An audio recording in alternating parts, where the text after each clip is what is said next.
मतदारसंघाचे भावी जिल्हा परिषद सदस्य म्हणणार नाही, कारण आता भैया इथं आले. फिक्स जिल्हा परिषद सदस्य आदरणीय जयदीप भैयांनी आपलं मनोगत व्यक्त करावं अशी मी त्यांना विनंती करतो. सन्माननीय जयदीप भैया भोसले.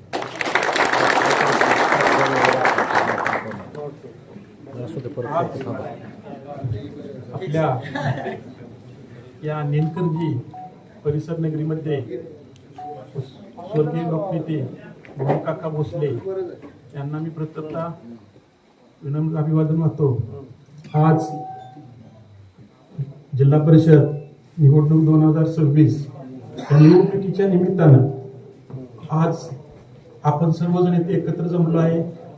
आज ह्या साठी आपले खानापूर आटपाडीचे लोकप्रिय आमदार स्वर्गीय अनिल भाऊंचे चिरंजीव व आपल्या सर्वांचे लाडके नेते मान्य सुहास भैया बाबर, तसेच या आटपाडी तालुक्याचे सांगली जिल्हा मध्यवर्तीचे संचालक अध्यक्ष मान्य तानाजीराव पाटील व सर्वच व्यासपीठावरील प्रमुख भागातून आलेले सर्वच सरपंच, चेअरमन, सर्वच बंधू आणि भगिनींनो, आज बोलायचं झालं तर आज आपण जिल्हा परिषद निवडणुकीचा आता निवडणुका लागले.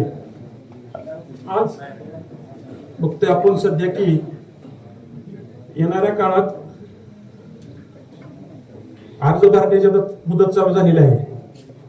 आज आता मंगळवार बुधवार 2 दिवस अर्ज भरायचे आहेत. 20 तारीख 21 तारीख पाठीमागे 2 दिवस झाले. आज बोलायचं एक तात्पर्य आहे की आम्ही गेल्या वेळी जिल्हा परिषद निवडणुकीला योगायोगानं स्वर्गीय मोहन काकांचं आकस्मिक निधन झालं आणि या फील्डमध्येचा काही विषय सुद्धा नव्हता. काकांचं कमी वयात अचानक गेलं. आम्ही आमच्या पद्धतीनं होतो. अचानक ह्या गटात ओपन संधी पडली आणि सर्व लोकांनी मला आग्रह केला की भैया तुम्ही आता काकांच्या नंतर उभा राहायला लागताय. तुम्ही सर्वांनी मला उभा केलं. ह्या निवडणुकीत काकांच्या नंतर तुम्ही चांगल्या पद्धतीने मला ह्या भागातून सहकार्य केलं आणि योगायोगाने ह्या करसुंडी पंचायत समिती सीट आपली त्यावेळी चांगल्या बरोबर मताने निवडून आली. काही थोडा ठराविक गावातून थोडक्या मतामध्ये आपल्याला गेल्या निवडणुकीत पराभवाला सामोरं जावं लागलं. त्यावेळी तिरंगी लढत झाली असेल. काकांच्या तुम्ही सर्व ज्यातून आपण लढलो. आज त्याच्यानंतर सुद्धा आम्ही काकांच्या नंतर सुद्धा काकांचा आज जी काय असतील विषय ते सुद्धा आम्ही हाताळत गेलो. येणाऱ्या निवडणुकीत त्याच्यानंतर सुद्धा आम्ही कुठंतरी एक बाबा काकांच्या नंतर समझोता केला. आज जिल्हा बँक असेल, मार्केट कमिटी असेल, जिल्हा फेडरेशन असेल, त्या निवडणुकीला आम्ही आणि अध्यक्ष भैया एकत्रच आम्ही ही फॉर्म्युला लढत गेलो. त्यात कुठेही आमचा किनारा नाही. आज स्वर्गीय आपले अनिल भाऊ असतील, अनिल भाऊच्या पाठीशी सुद्धा निवडणुकीत आम्ही राहिलो. अनिल भाऊंच्या नंतर आज सुहास भाई असतील, सुहास भाईंच्याही निवडणुकीत पाठीशी राहिलो. आमचं एकच विषय असतात की एकदा काकाने आम्हाला शिकवून दिल्या, एक मार्ग धरला की तो मार्ग धरायचा. आणि तसं सुद्धा माझ्या जिल्हा परिषद नंतर मी जी मार्ग धरला. आज भाऊ आता आपले नाहीत, अध्यक्ष आहेत, अध्यक्षांनी विषय माहितीत भाई आहेत. प्रत्येक ठिकाणी आमचा म्हणजे बदल कुठलाही नसतो. एकदा आम्ही विश्वास दिला की काकांची जी शिकवण आहे त्यात कुठेही आम्ही बदल करत नाही. आज त्याच धर्तीवर हे आता जिल्हा परिषद निवडणुका घातल्या. आज बोलायचं झालं तर सगळ्यांचा एक आग्रह झाला की भैया तुम्ही अजून एकदा इथं उभा राहायला लागतंय. मी सर्वांशी चर्चा केली, कोण असेल काय चर्चा करा आपल्या सगळ्यांचं एकदा अजून म्हणणं झालं भैया तुम्ही उभा राहायला लागतंय. सर्वांनी सांगितलं एकत्रित आपण आज जी मागचा फॉर्म्युला आलाय ते आपण एकत्रित निवडणुका लढायच्या. त्या संदर्भात आज आपण इथे एकत्र बसलोय. उद्या मंगळवार 20 तारीख अर्ज भरायचं आपण नियोजन केलं.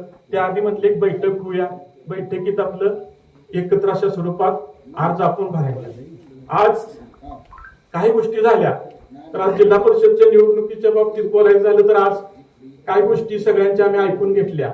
आपल्याला येणाऱ्या काळात काकांच्या नंतर जी काही राहिली असतील अपूर्ण कामं ती पूर्ण करण्यासाठी आज हे तास आपल्या सर्वांची गरज आहे.